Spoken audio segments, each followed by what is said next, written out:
I'm gonna show you how to make authentic Korean fried chicken. It's incredibly quick and easy to make. Simply follow the step-by-step instructions in this recipe video.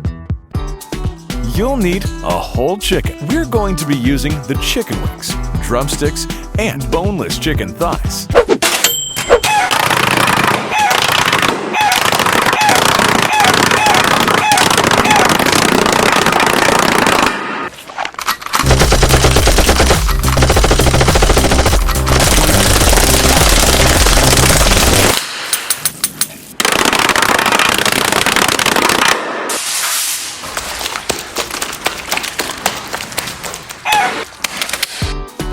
Rice wine vinegar, garlic, salt, pepper. Spread around evenly.